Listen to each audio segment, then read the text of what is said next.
Vaccination contre la Covid après une course effrénée engagée par les pays pour l'acquisition de vaccins contre la Covid. Les vaccins sont présents. Pour rappel, dans le cadre du mécanisme COVAX, la Côte d'Ivoire a reçu ses premières doses de vaccins anti-Covid, 505 000 seringues et 504 000 doses du vaccin AstraZeneca arrivé le 26 février dernier à Abidjan. Nous retrouvons notre invité de ce dimanche magazine, le professeur Daniel Ekrat, directeur coordonnateur du programme élargi de vaccination avec lequel nous parlerons du programme d'intensification de la vaccination. Professeur, qu'est-ce que le programme élargi de vaccination? Merci. Le programme élargi de vaccination est un programme prioritaire du ministère de la Santé, de l'Hygiène publique et de la couverture maladie universelle qui vise à réduire la mortalité et la morbidité contre 14 maladies qui sont dirigées contre les enfants. Voilà, donc en fait le programme élargi de vaccination est un programme qui existe pour les enfants et pour les femmes enceintes. Mais dans le cadre de la lutte contre la Covid-19, ce programme fait partie de la coordination générale donc, de la vaccination contre la Covid-19 avec l'Institut national d'hygiène publique et sous la responsabilité, bien sûr, de M. le ministre de la Santé et de l'Hygiène publique et de la Direction générale de la Santé. Alors, professeur, quelles sont les missions précises assignées au programme d'intensification de la vaccination pour ce qui concerne, bien sûr, cette riposte contre la Covid-19 ? Bien, le programme d'intensification est arrivé parce que la vaccination qui avait démarré le 1er mars 2021, cette vaccination piétinait un peu. Sur à peu près un mois et demi, nous étions à peine à 100 000 personnes vaccinées.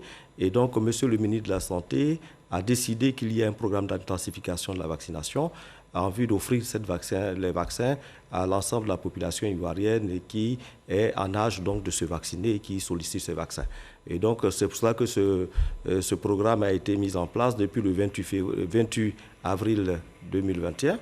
Et en fait, ce programme vise à étendre la vaccination à l'intérieur du pays et aussi à augmenter le nombre d'équipes qui vaccinent sur la ville d'Abidjan pour offrir, donc, comme je le dis, je disais tantôt, la vaccination à toutes les populations qui le souhaitent. Alors parlons bien sûr d'extension de la vaccination à l'intérieur du pays. Comment évolue aujourd'hui la vaccination en Côte d'Ivoire contre la Covid-19 ?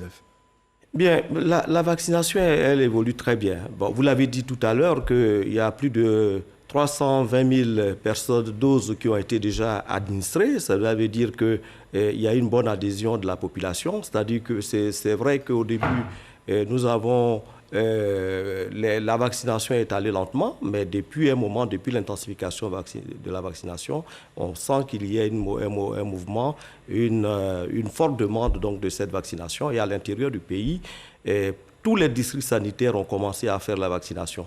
La Côte d'Ivoire compte 113 districts sanitaires qui sont répartis dans 33 régions sanitaires. Et dans tous ces districts sanitaires, la vaccination aujourd'hui est offerte. Et comment autant dans les chefs-lieux de département que dans les sous-préfectures. Voilà. Et comment se comportent les populations dans les zones de l'intérieur du pays ? Manifeste-t-elle le même comportement qu'ici à Abidjan, où on a vu quand même certaines populations prendre du recul vis-à-vis du vaccin? Oui, ce recul, il est normal, puisque c'est une vaccination qui se met en place. Le vaccin, il est nouveau, il n'est pas bien connu. Il se trouve qu'il y a beaucoup de rumeurs qui circulent, et c'est cela qui a fait que il y a eu quelques hésitations au niveau de la population. À l'intérieur du pays, c'est vrai qu'on a observé ces hésitations, mais avec une bonne communication, une bonne sensibilisation de la population, l'implication des préfets de département, des préfets de région, des sous-préfets, de toutes les communautés, et on a une bonne adhésion à la vaccination à l'intérieur du pays. Et parlons justement de ces rumeurs, les pesanteurs africaines y sont pour beaucoup aussi. Et bon, je pourrais dire que c'est vrai les pesanteurs africaines, mais cette fois-ci, on ne l'a pas trop senti. C'est beaucoup plus les rumeurs qui sont propagées à travers les réseaux sociaux et aussi le fait que certaines personnes disaient que les vaccins étaient nouveaux, que les études n'ont pas été suffisantes, que certaines maladies comme le VIH, depuis nous n'avons pas de vaccin et que pour la Covid-19, à peine un an, on a des vaccins et que probablement ces vaccins n'ont pas été bien étudiés, bien toutes les études n'ont pas été faites. Donc, voici un peu le contexte dans lequel cette vaccination a démarré. Mais je voudrais rassurer la population ivoirienne pour dire que ce sont des vaccins qui ont été développés selon des méthodes qui sont déjà bien connues. Il y a une bonne tradition de vaccination à travers le monde. Et les techniques existent depuis des années. Donc la COVID-19 n'est qu'une nouvelle maladie, un nouveau virus qui très rapidement a pu être étudié et donc les vaccins ont pu être produits. Au départ, le monde est parti avec à peu près 200 candidats à vaccins, mais aujourd'hui, à peine 6 vaccins qui ont fait la preuve de leur efficacité, donc qui sont utilisés à travers le monde. Donc on peut les rassurer à ce niveau-là qu'on a des vaccins qui sont sûrs. D'autres pensées ont relevé le fait aussi que, il y a des cas d'effets secondaires, notamment les thromboses dont on a parlé en ce qui concerne le vaccin AstraZeneca. Nous, dans notre contexte ici, nous avons vacciné, administré plus de 320 000 doses et aujourd'hui, nous n'avons que quelques signes majeurs, notamment des céphalées, notamment les maux de tête, les douleurs au point d'injection, un peu de fièvre, de fatigue, mais ce qui est inhérent à toute vaccination. Voilà. Donc, on peut les rassurer que les vaccins sont sûrs et que déjà, il y a une adhésion qui s'observe à travers la population et que ceux qui ne sont pas encore décidés, qu'ils peuvent se décider maintenant à venir se faire vacciner. Et justement, sur l'évolution de la campagne de vaccination, je vous invite à suivre cet élément de Franck Coadio. 26 mars 2021, le Conseil national de sécurité décide d'élargir la vaccination aux personnes de 18 ans et plus, mais surtout de décentraliser la campagne, sans oublier l'intensification de celle-ci. À cette date, la Côte d'Ivoire dispose de 554 000 doses de vaccins AstraZeneca et de 50 000 doses illustrant la coopération ivoiro-indienne. Les populations à travers le district d'Abidjan sont alors appelées à se rendre dans les centres de vaccination pour maximiser leurs chances de se protéger contre la pandémie. Et déjà, à la date du 1er mars, quelques 30 000 personnes, selon Ejenaka Aoulé, président ministre de la Santé, se sont déjà faites vacciner. Après le district d'Abidjan, la phase 2 passe désormais à l'étape de l'application, cette fois à l'échelle nationale. Et le 25 avril à Divo, le ministre Pierre Ongou Dimba, lors de la célébration officielle de la Journée mondiale contre le paludisme, annonce l'opération d'intensification de la vaccination dans tous les districts sanitaires du pays. À cette date, seulement 118 875 doses de vaccination ont été administrées. Pas suffisant. Il faut donc, avec une synergie interministérielle, améliorer la couverture vaccinale en mettant en œuvre un plan de communication encore plus efficace. Un programme de vaccination contre la COVID-19 élargi à tout le pays, c'était attendu. Et justement, cet élément de Franck Coadio qui nous offre justement l'occasion de rebondir sur une question. Professeur, comment travaille le programme élargi d'intensification de la vaccination pour justement aider à une meilleure prise de conscience de la nécessité de se faire vacciner? En matière de vaccination, il y a deux volets. D'abord, l'offre de vaccination. L'offre de vaccination, cela dit que comment le ministère de la Santé et de l'Hygiène publique, la couverture maladie universelle, s'organise pour faire en sorte que les vaccins soient disponibles. Donc, au niveau de l'offre, nous pouvons rassurer que les vaccins sont dans les districts sanitaires. Le programme élargi de vaccination a 9 dépôts régionaux qui sont donc répartis qui répartissent les vaccins à travers le pays. Et donc, ces dépôts régionaux ont déjà des vaccins qui sont disponibles et chaque district sanitaire vient s'approvisionner et organise sa vaccination avec des équipes d'agents de santé donc, qui offrent la vaccination. Donc, le premier aspect, c'est l'offre de vaccination. L'offre est bonne, elle existe, et elle est bien organisée. Le deuxième aspect, c'est maintenant la demande. Comment la population doit être sensibilisée, informée que les vaccins existent dans les centres de santé pour donc adhérer à la vaccination. Donc, c'est le travail qui est fait aujourd'hui par M. le ministre lui-même. Et il a rencontré des religieux, il a rencontré même du Vokosi. Donc, le programme donc, de communication continue avec les différents groupes sociaux. Et ces collaborateurs que nous sommes aussi, à travers des fois sur les réseaux sociaux, à travers des rencontres avec des groupes sociaux aussi, nous continuons de sensibiliser pour dire que l'offre de vaccination est là et que les populations peuvent donc venir se faire vacciner.